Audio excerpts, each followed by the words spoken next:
All right, so I'm gonna get started. Welcome everybody. Welcome to another real estate wholesaling analysis paralysis event. For those who are new, welcome. My name is Elton, like Elton John, without the John actually. And I've been wholesaling real estate for about 8 months now, and it's really amazing. And then now I'm actually getting into buying my own real estate properties. So now basically building up my own portfolio. I've been doing real estate for about just 8 months. The reason I got into it is because um, I've had different strategies going on in terms of finances, where I've been like saving up, and um, real estate wholesaling was like the first door that opened up for me in terms of learning about real estate.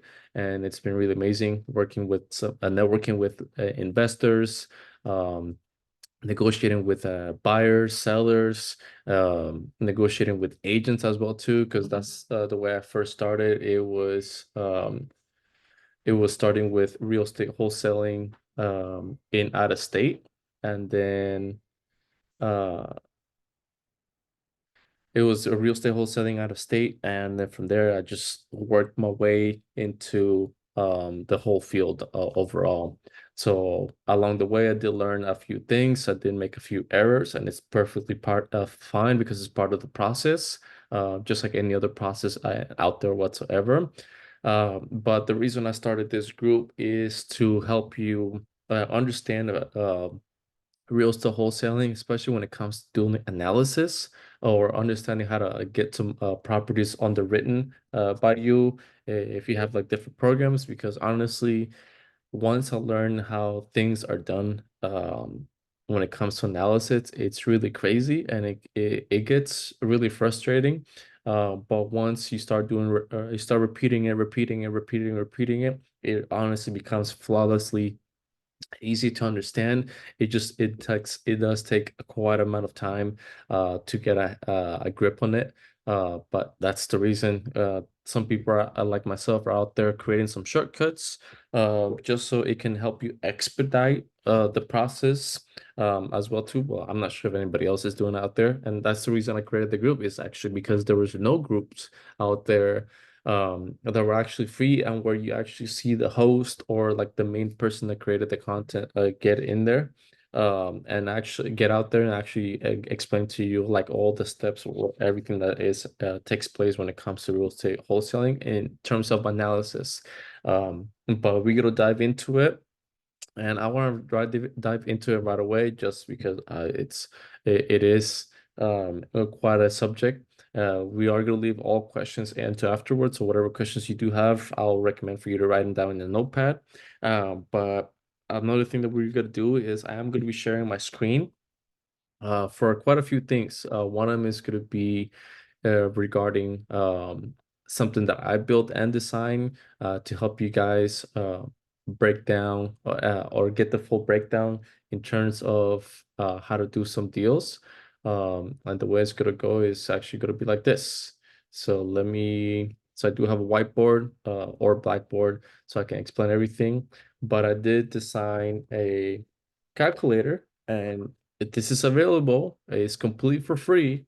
All you have to do is head over to the calculator section on my website, eltonvargas.com, and it is for sale. But cool thing is you're going to be using a coupon code, and the coupon code is called not gatekeeping. Again, not gatekeeping. So you select the Pro bundle, because the Pro bundle gives you access to two calculators, a rental analyzer and a ARV calculator. And that's what we're going to go with today, the ARV calculator. So let's jump into here. So once you go through the calculators, you buy the bundle for $3.99 by typing in coupon code not gatekeeping. Then by all means you have access to this. So this is how we're going to analyze some deals. We're going to go through all the sections over here, from the properties information, repairs, how to analyze repairs, and then the ARV that we needed to look for, and we ended up finding. There's different paths, there's different types of investors, so we got to analyze how other investors analyze those deals as well too. So we got to dive into all this, and then there is a pre recorded video so that we can understand everything all over again. So that we, just in case you need help understand the calculator, you gotta be able to understand it through here. So we're gonna dive into this, and the way we're actually gonna go through some properties, it is gonna be properties that are on the market. So because again, that was my first step, is getting in touch with agents, and getting in touch with agents. It really helps out get exposure because they already have buyers, they're already doing the marketing, they already have some properties that they're working that are off market. And honestly, when it comes to real estate wholesaling, a lot of buyers do look for properties that are off market. So actually, before I even start with this, there's a few key things I do want to share really quick regarding about the calculator. So when it comes to real estate wholesaling, and hopefully you guys are able to see my screen here, but there is this word right here, which is called, if you guys, I hope you guys are able to see my screen. Yeah, there you go. So it's called ARV, which stands for after repair value. So this ARV is basically the foundation when it comes to analyzing properties. This is where it all has to start. And for you to understand what the after repair value is, it's going to come down to basically trying to find a few things. You're going to find, uh, you need to find comps. So we're going to be looking for comps, aka comparables. And we're gonna be looking for properties that are similar to the subject property that we're looking for. So if our subject property is a 19, it's a 1950 home. I mean, 1950 means it was built in 1950. It's 1,200 square feet home. It's a three it's a 3 bedroom slash 2 bath. Excuse my dog as well too. So we're gonna be finding, we have to look for comparables with within these parameters right over here. There are certain things that we gotta look for as well too. So when we're looking for comparables, it has to be similar to our subject property. So that's what that subject property it will be about. And once we're looking for them, there are a few restrictions. So we are going to go over those restrictions, or certain things that we cannot skip whatsoever. Some of those has to be, first one is the property has to be within a half mile to a 1 mile radius. So within a half mile to a 1 mile radius. Two, it has to be plus or minus 300 square feet. It cannot go anything higher than that whatsoever. Three, it has to be plus or minus 10 years of age of difference. Four, when finding comparables, you want to look for 3 to 5 comparables or comps. Um, you want to find 3 to 5 comparables. Five, um, the property does not cross uh, double yellow lines. And what that means basically is the property cannot, like let's say, and what a double yellow line means is could be a busy street. There's a lot of traffic going on. It's those solid lines that are right in the middle of the road. Where an appraiser, because that's the thing is a lot of properties need to get appraised when they're getting sold. or when you're purchasing a property as well too, so that we can estimate like is the property worth more than what I'm buying for, or is it worth less than what I'm buying for? Because you want to make sure that you're buying it at a good price. But also too, an appraiser will not go beyond a busy highway, so we gotta stick within certain within the same neighborhood. So if we see a double yellow line where there's a high amount of traffic, the appraiser's not gonna head over there whatsoever, because again, that's breaking one of the rules on the properties. Um, and then from there, honestly, that's pretty much it. We can dive into like the lot size as well too. The lot size, if you want to dive deeper, it has to be plus or minus 2,500 square feet. Another thing that we can look at as well too, half my radius, 3 years, and then also we gotta be looking for recently sold, and recently sold has to be within 6 to 9 months. Honestly, the sweet spot the the 6 month period. So I will stick with it within that. So here's the off the bat already. We already have quite amount of few things over here. So first things first is the ARV. The ARV is after the repair value. When we have a subject property that is a 1950 3 2 bedroom, 1,200 square foot home, square feet. Let me change this.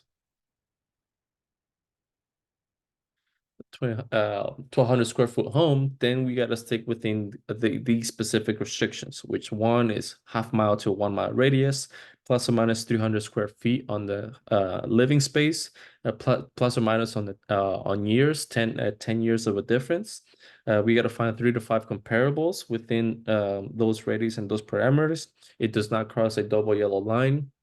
Uh, uh, Plus or minus 2,500 square foot in terms of the lot, because again, we are looking at a lot too. So lot.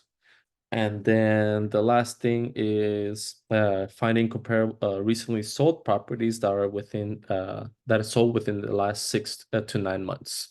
So those are all the parameters that we'd be looking for. But so those are a few key things that we're gonna look. So for today's example, I'm gonna be looking at properties that are on the market. So you guys can take a screenshot of that,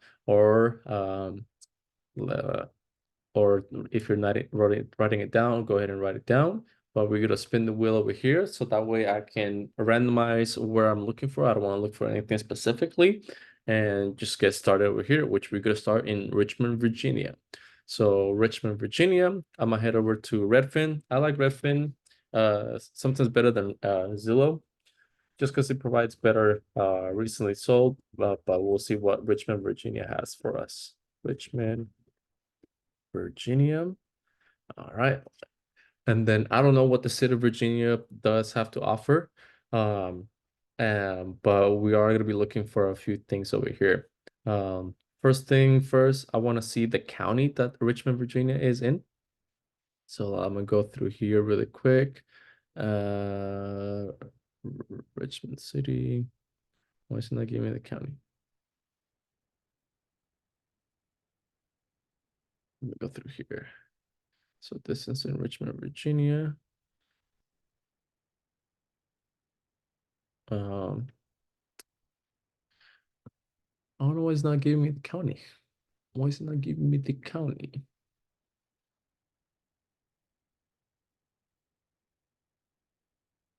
Okay, cool. I understand. All right. Let me go through market insights, just so that way I can get like the county over here of Richmond, Virginia, and then see what it can give me over here. No information whatsoever. Let me try to find Richmond, Virginia is in what county? Um,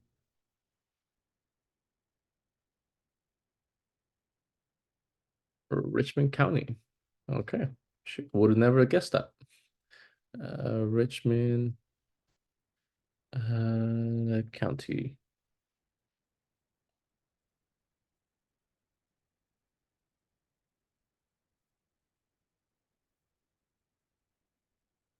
go with the city then.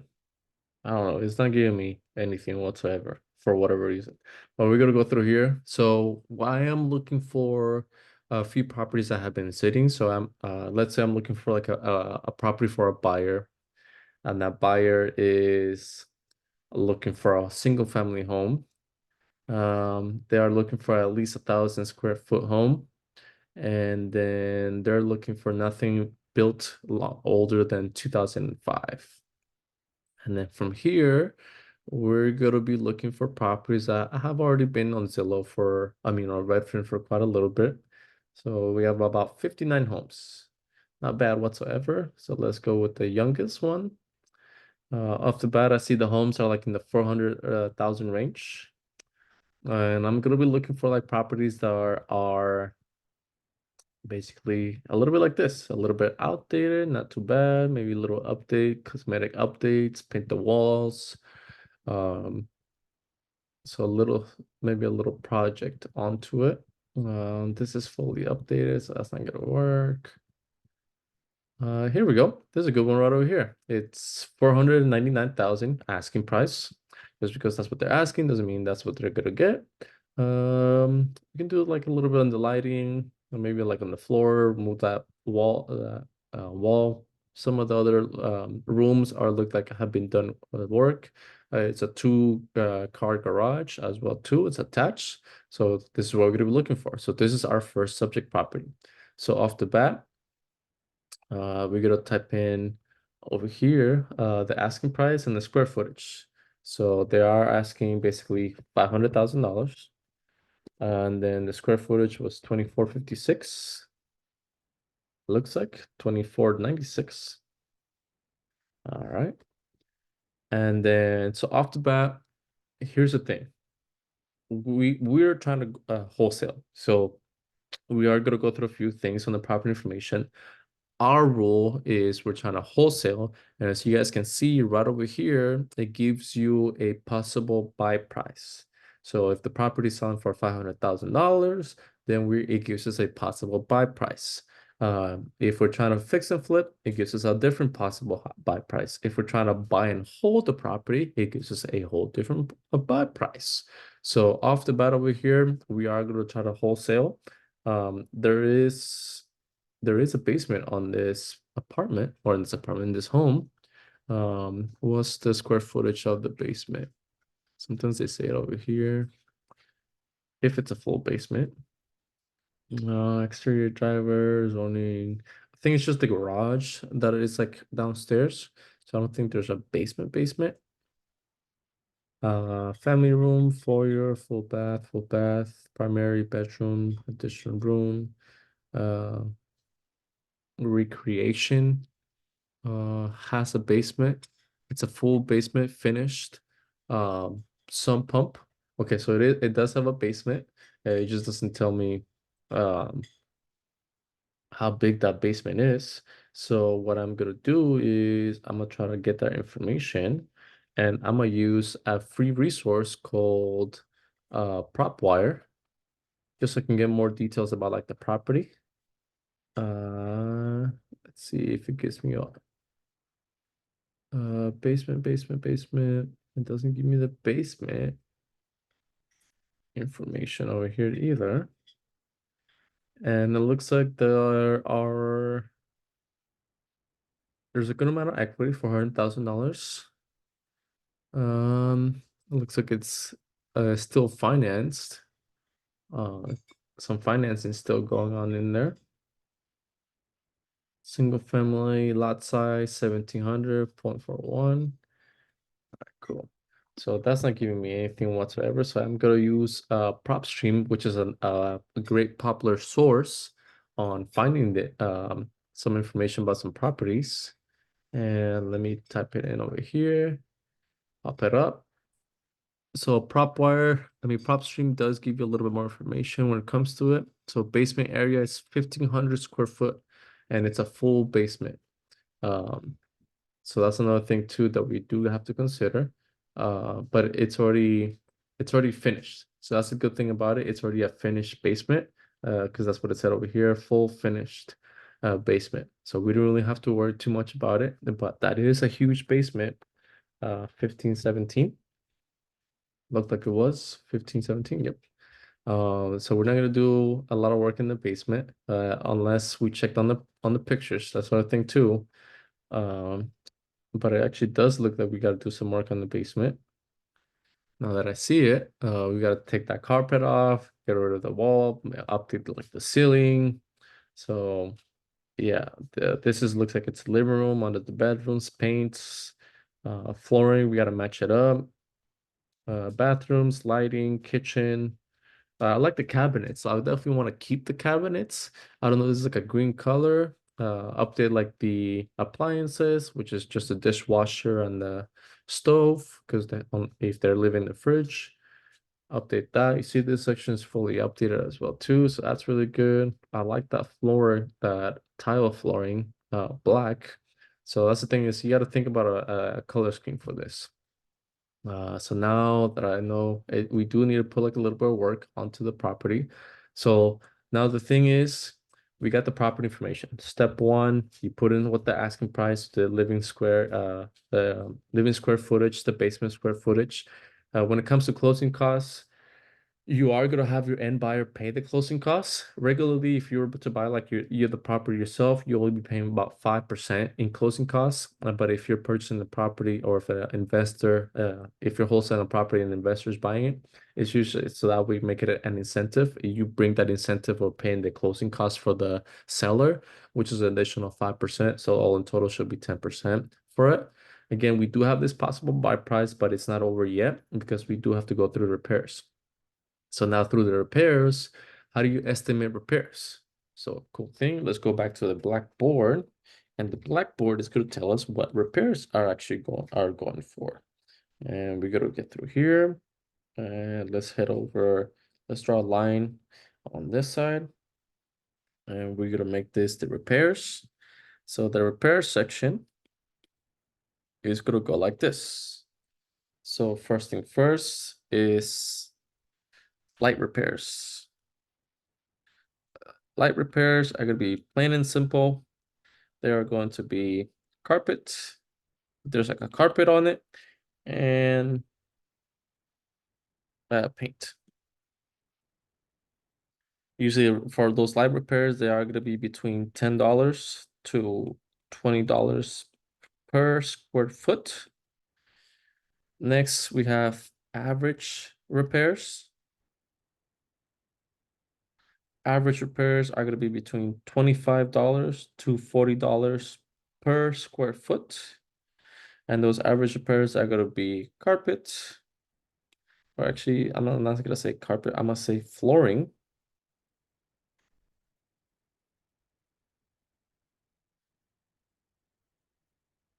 So I'm going to say floor, paint, kitchen,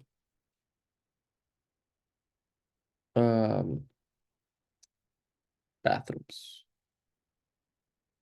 So like those main areas. The kitchen is literally the number one spot a lot of people spend time in their home. Bathrooms is another one as well too. We gotta update the floors and update the paints, the painting as well too. Next we have gut job repairs. Gut job repairs is gonna be really expensive, so that's where we get to $45 to $60 or more, 60 plus per square foot. And that's going to be basically the entire thing. A gut job, it's a complete, the home, it looks completely naked. So there's really nothing on there. So all the walls have to get demolished. You have to bring in walls. You have to paint those walls. You have to worry about windows. Um, update those windows. You have to update the kitchen. You have to do the floor. You have to do the bathrooms. So as you can see, um, maybe you have to maybe the roof as well too. So a lot of things start adding up into it, but those are going to be that's how basic repairs are from here. So light repairs are $10 to $20 a square foot.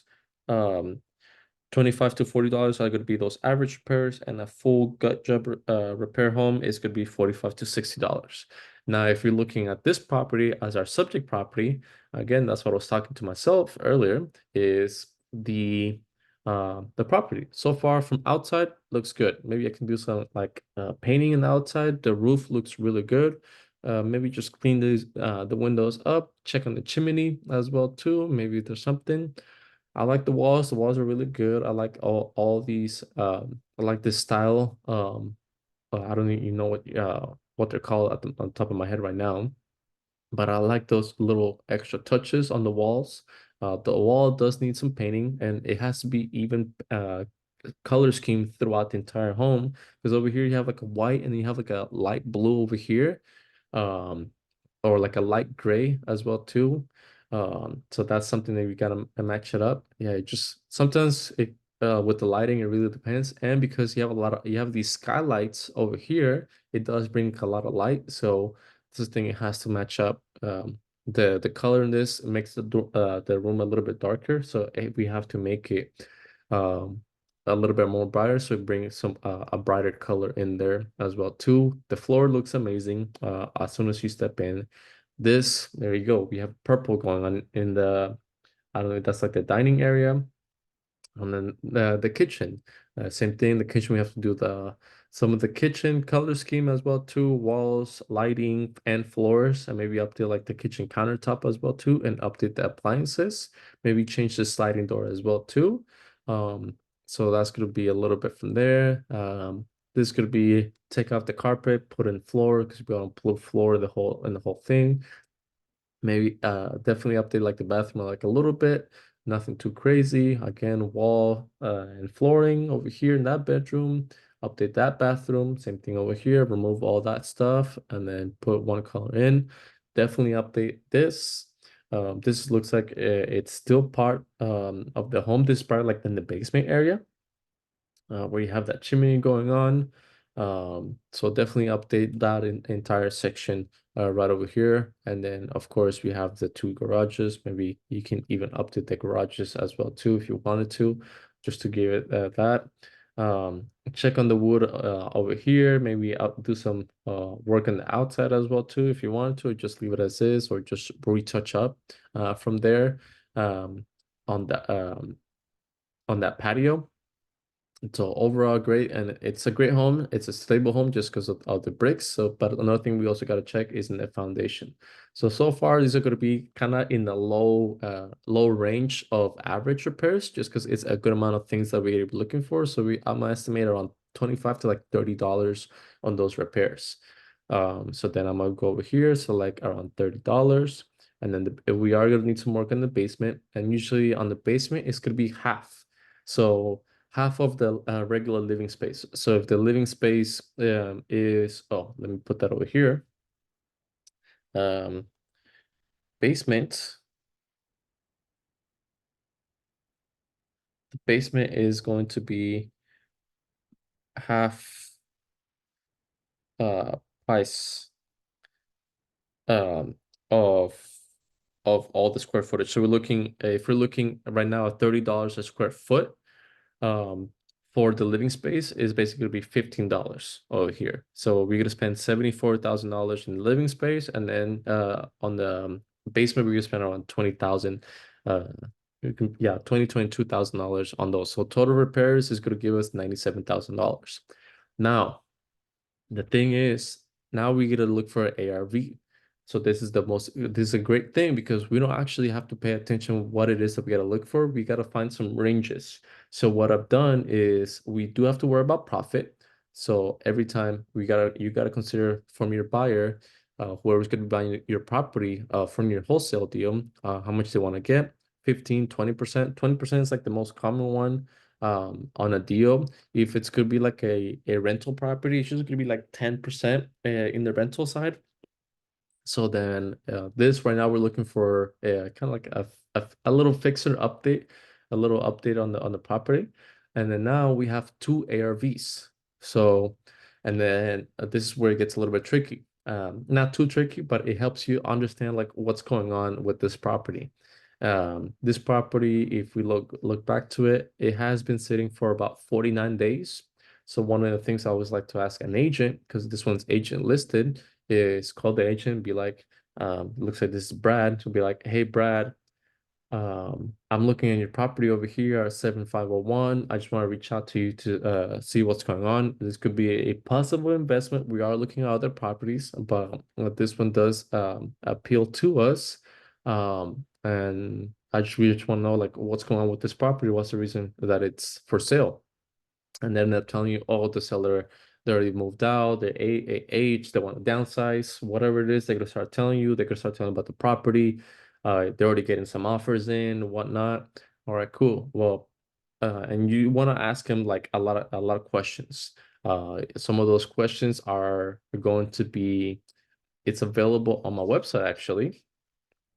If you head over here to the real estate education side, there is going to be, it's free, available to everybody. There's a couple files over here, and one of them is the cold calling roadmap. So that cold calling roadmap, once you download it, it's going to pop up over here, and it's a roadmap specifically to if they say yes or no, what's going on. But one of the things over here is what um, is asking questions. So you got a couple questions over here that you got to ask about the property's condition. You want to confirm a few things about the square footage. You want to get the general condition of the whole house. How old is the roof, the AC unit, bathrooms? You can see that on the pictures. Have you noticed any issues with the foundation? Was the property rented out, or was the homeowner living in the property? Why is the property selling? From there, and is the seller looking for a cash offer, or they're looking for someone to like first time home buyer, and like they can do like the updates themselves, or what's going on with that? So you want to get an understanding, get a perspective of what's going on. So again, head over to the real estate education cold calling roadmap, and then there's objection handling in there as well too, so you have access to all that. So you want to understand a little bit more about the property from there as well too, and what's the reason that they're getting rid of the property, so that we can understand what the motivation is. Usually, when the properties are on the market, listed with an agent, the seller wants either top dollar or they just want to get the exposure. So it's going to be two things: get the exposure and then sell the property as quickly as possible. And whatever they can get out of it, cool, they can get out of it. Or two, they want to get the top dollar. Most of the time is definitely top dollar, but again, all it is definitely all negotiable from there.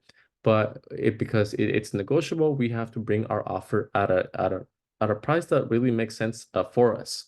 So then from here, if the agent has the property listed at $500,000, but we have to come in and do basically $100,000 in repairs on this property, that means our end buyer, we got to look for comparables for our end buyer. Remember, we got to find 3 to 5 comparables between at a selling between $777,000 or more. Now, the other side over here is showing you the possible purchase price, and this is going based on what it is that we have to get it under contract. So if we get on the contract for $325,000, our end buyer is going to do $97,000, basically $100,000 in repairs. Then they need to sell the property close to $546,000 or more if you find something a little bit that sold a little bit higher, for them to make like the profit, and then for us to make our deal work. So then now we have a range over here. So we have our possible buying price range, which is the low end, and then we have basically what the agent is selling. Like if someone were to move in, they will buy it at the $500,000, and they do the $100,000 in updates themselves. Then eventually in the future, whenever they want to sell it, they need to sell it for $777,000. So now we take the guessing game away, and we got to figure it out of what's going on. So now we can look for comparables. So the way I like to look for comparables is like this: is I like to duplicate the same property, and then I'm gonna head over here. Um, oh, let's go back to where the property is. So that $500,000 property, it's right over here, 499. We'll take it for 499.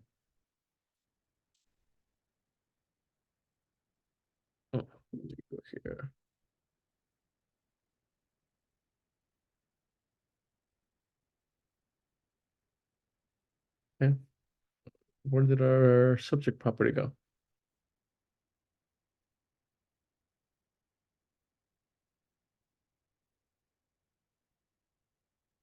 Oh, wow.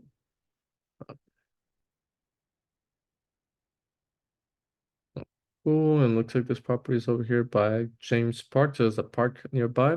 So this is what we do. So I'm gonna head over to Redfin. I'm gonna scroll down to this section because I want to get the zip code. Again, I'm looking for comparables. Um, and our subject property is right over here.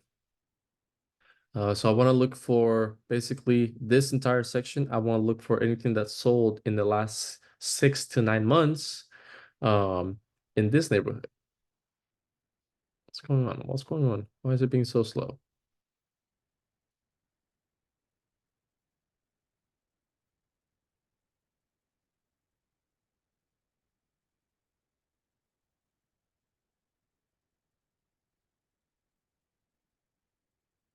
Did my internet drop or what? Sometimes this likes to be really slow for whatever reason. Come on, come on. Sorry, guys. Looks like we have some technical difficulties over here.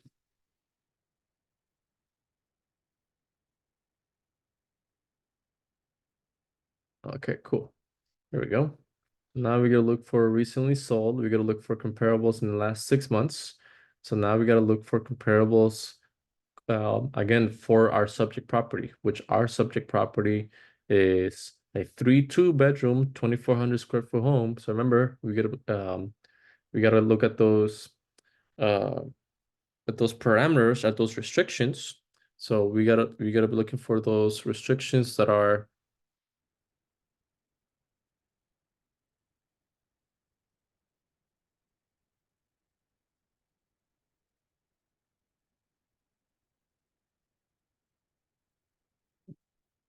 this too.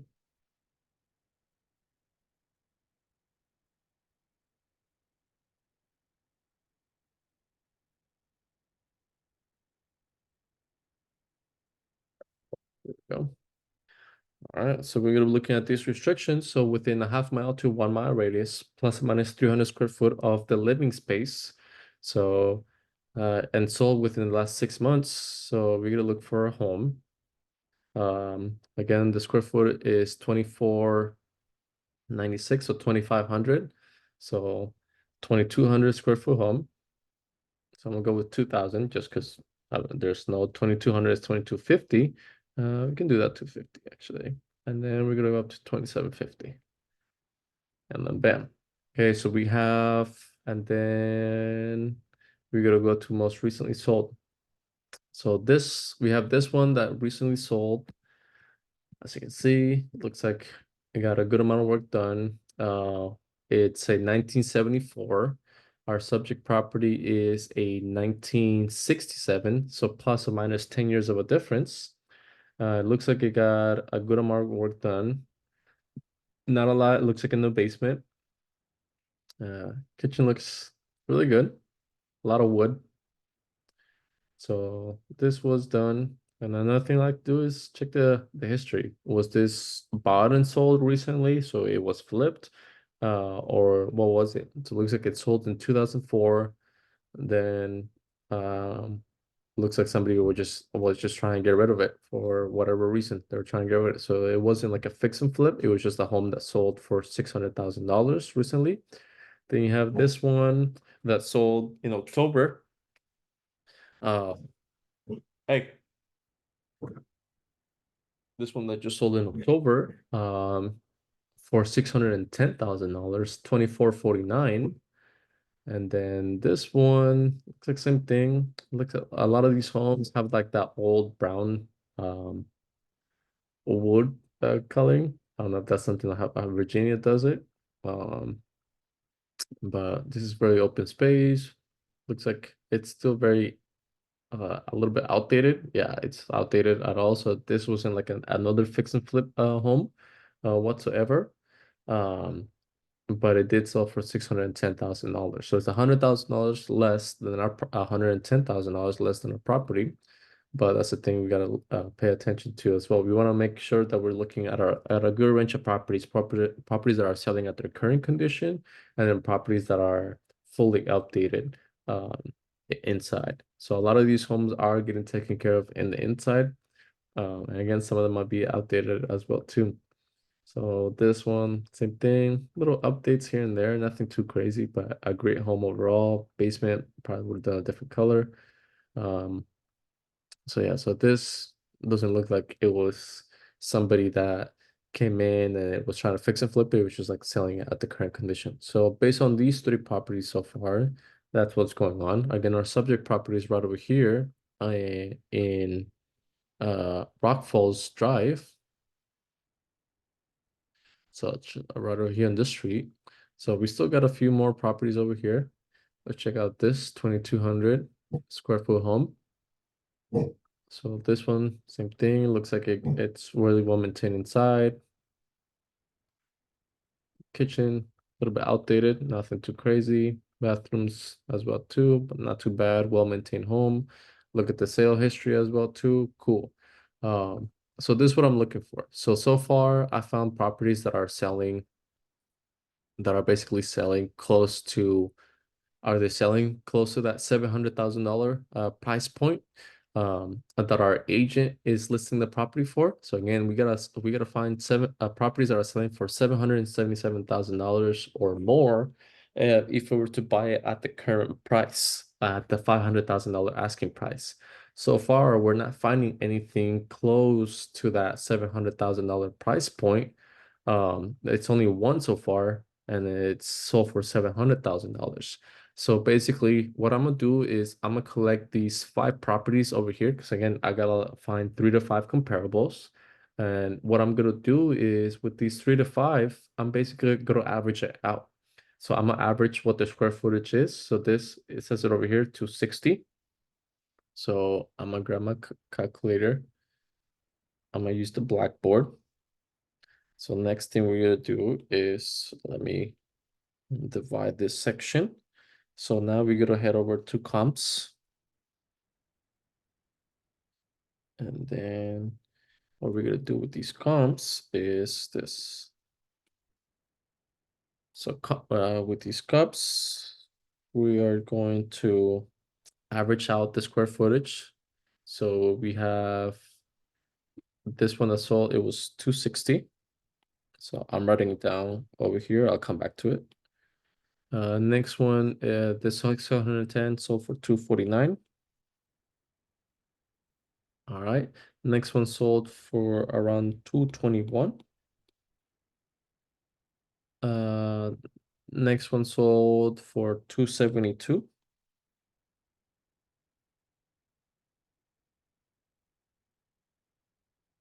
And then another one, this one, the 537 sold at 235 per square foot. All right, so let's go back to the blackboard. So then over here, we go to add all these and divide it by the average in terms of like the square foot. So that way we can determine what the property can actually sell for. So 260 plus 249 plus 221 plus 272 plus 235. That gives us 1237 divided by the 5 properties. It's going to give us a total of $247 per square foot. And then we're going to multiply that by our subject property. Our subject property is 2,400 square foot home. So times 2496. And basically this property, let's go back over here. So this property, this is telling me that this property can sell for $217 and $510. So that's what we are going to be. That's our actual ARV. Now, if we go back to the calculator, something I like to do, and I've actually done, is I've actually added these 2 numbers up. So I'm gonna do 777 162 plus 546, 162, and divide by 2. It basically gives me that high ARV possible selling price of 661. And again, if we look over here, so basically our ARV is in the $600,000 price point. That's if we were to fully update it. But the actual answer is going to be right over here around 617, maybe 620. So I'm gonna play it safe and I'm gonna go down. I'm actually gonna say 615. We're gonna make that our actual ARV. So our actual ARV over here, the ARV that we found that it is going to help us out is $615,000. That's what the property will sell for if we were to fully update the home. And you might be asking, well, what about those $700,000 properties? Again, most of them, we only have two that sold. One is in December that sold. For $700,000, and then you have this one that sold in August. So the most recent one is the closer one, but again, we want to average out those square feet. Get again 3 to 5 comparables, sum all the the average price per square foot, average it out, and then that's how and then multiply by our subject property square foot, and that's how we're actually gonna get our actual square footage right over here.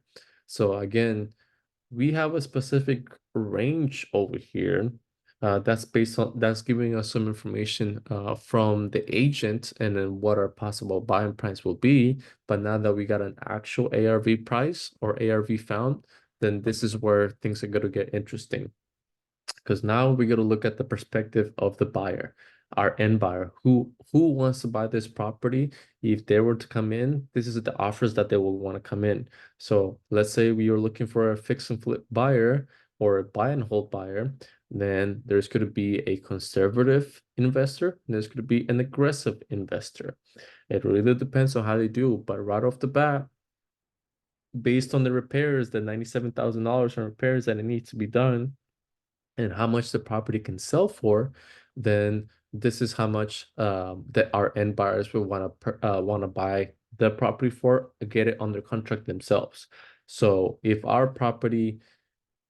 we need to get our possible buying price to be 325, then as we can see, we're really close to that, especially in the aggressive buyer where we can make a $7,000 wholesale fee out of it, because again, this is how much they'll want to buy it.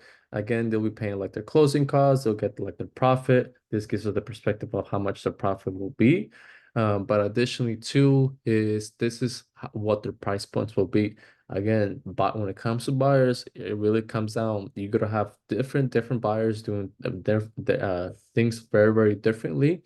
So it gives you a perspective of how much a buyer will actually want to buy the property for. So you did the work, you found a property, you got the estimates on how much they would need some repairs, both on the living space and the basement.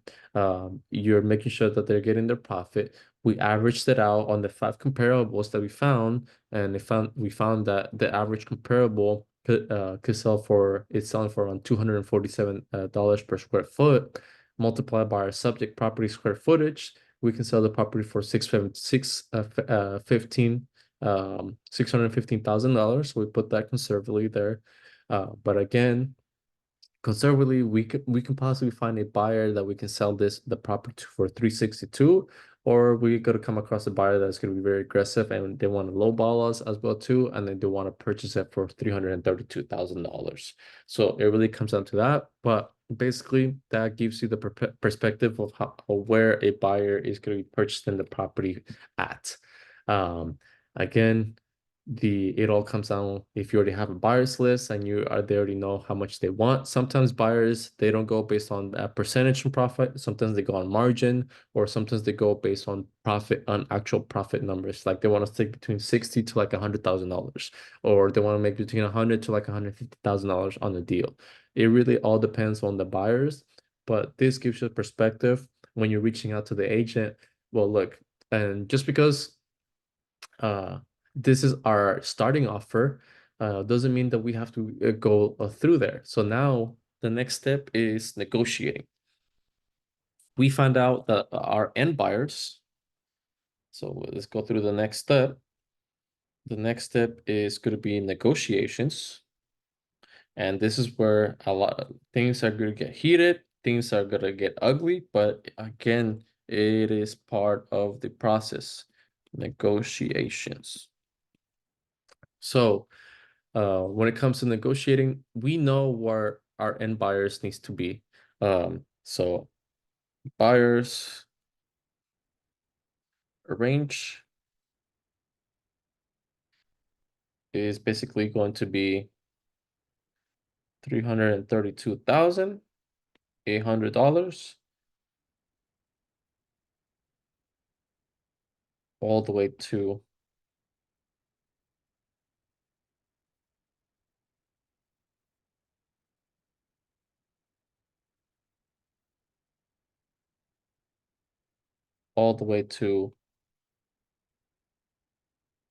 what is it? $362,000. All right. So that's our buyers. That's gonna be our buyers. Let me do this because this is a little bit ugly handwriting.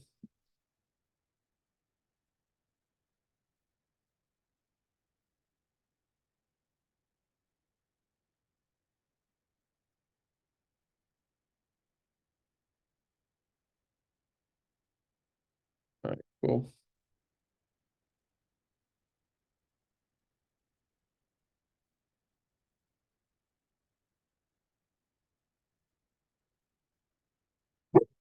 All right, so then we're gonna start doing here. So it was $332,800. Why is this thing doing that?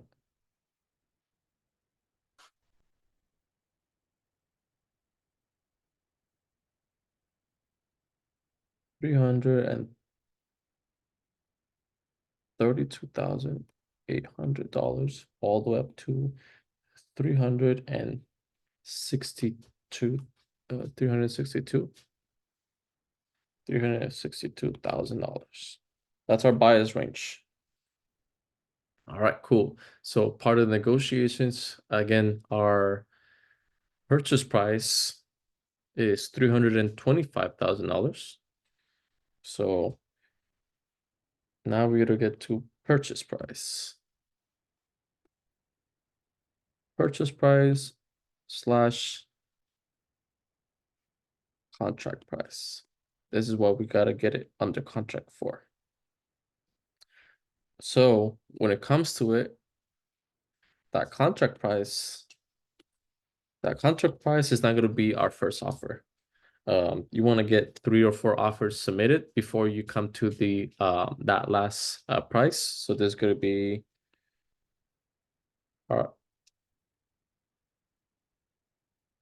that a possible purchase price of $325,000. It's going to be all the way at the bottom, and maybe you want to go by slash start slowly coming down. So you want to do $320,000, and here you want to drop by 300. You want to start there, and then maybe right over here you start at $300,000. So you take things very slowly. So this is how when it comes to get it to doing some negotiations, you want to start. It is going to be a low ball, but again, you want to get the perspective of they want to sell the property as is. With the $100,000 in repairs, and it's not going to sell for $750,000 because nothing is selling like that at the moment. Plus the time it's going to take to do those updates as well too, and what the property is actually selling for, and you find those comparables, and nothing again is selling for more than that, and a lot of those homes have better updates as well too. It slowly go from $300,000 to 310, and then from 310, 320, and then you make it 325. Sometimes you might come down a little bit, might have to bring that fifth offer in, and that fifth offer is going to be probably close to um the what the one of our end buyers is asking for, which is basically the $332,000. So it's not going to be a big wholesale fee, but sometimes those are things that could work. Or sometimes it could work on your side where you might actually find a buyer that will actually want to buy it at that $362,000. So you might get a $30,000 wholesale fee. So that's where things are going to be very, very differently. It all kind of going to come down to like the end buyer, but those are going to be basically the steps that you're going to take to go through like the negotiations. But again, you want to bring incentives. You want to bring incentives to the agent or to like the seller, and those and incentives are going to be time to close. You can close in uh, 3 to 4 weeks. Again, it's a cash offer. Pay closing costs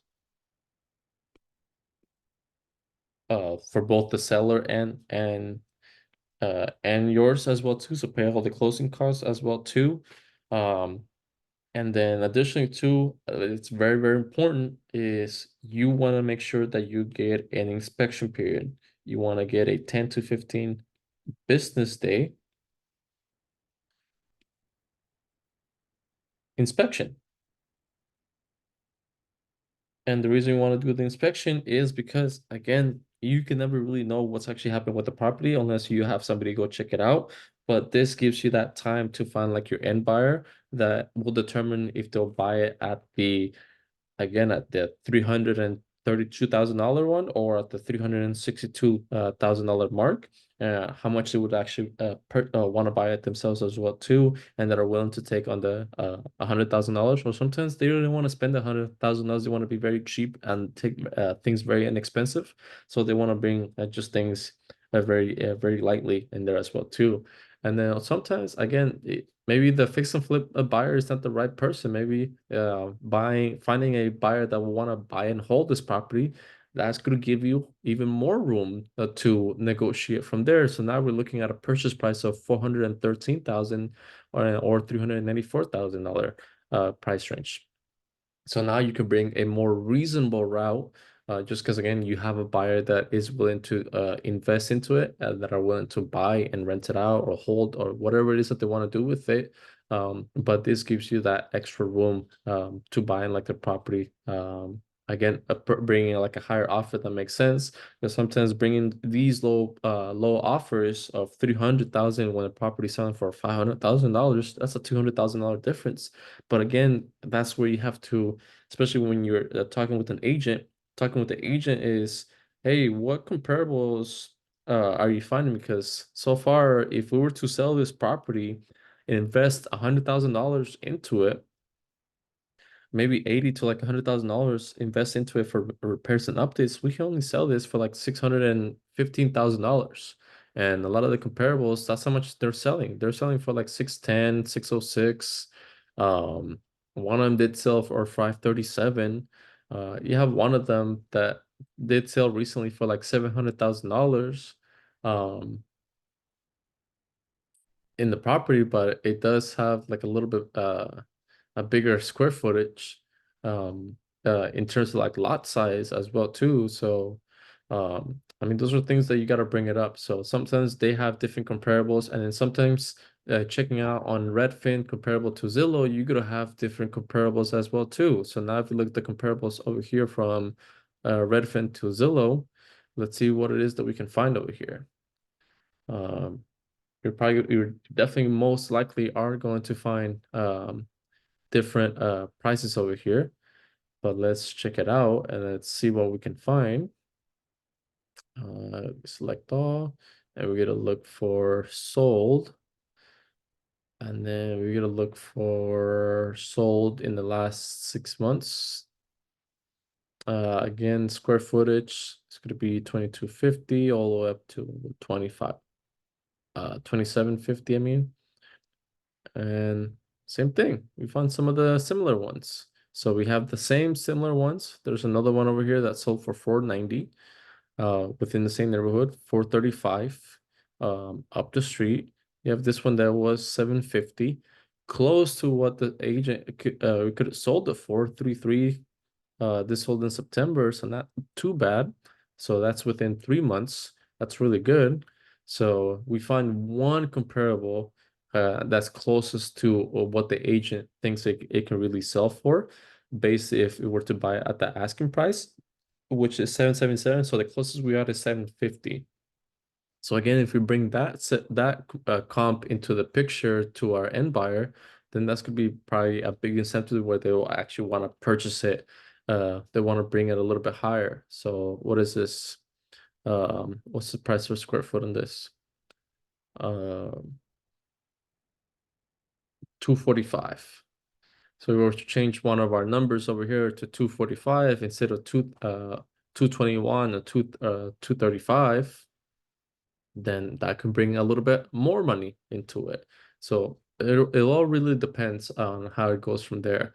But that's basically how you do like a little bit deal. We didn't spend like an hour just because I'm explaining the things. But once you have like the calculator and you get a perspective of what the range of price that is, and it gives you. But the most important thing is this section right here, the ARV found, and what buyers will actually want to buy it for, depending on what kind of buyer it is.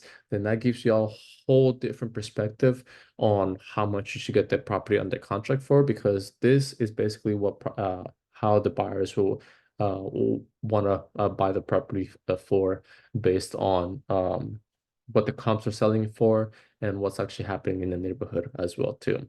So hopefully that helped out, and hopefully the doing like the all doing through all this really helped out in understanding the ARV, knowing the restrictions when we're looking for some comparables, understanding repairs, when you're doing comparables, what to look for them, and how to negotiate to get to that you're asking or your purchase price slash contract price.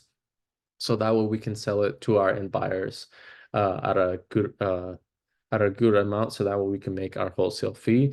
And when it comes to bringing those offers as well too, bring incentives that can definitely help you close better, especially when you're coming in to an agent, let them know that you're interested in purchasing the property, and especially being a cash offer. And then also one big and most important one that I really missed out, I don't know why I missed on this, it's the most important of them all, is uh,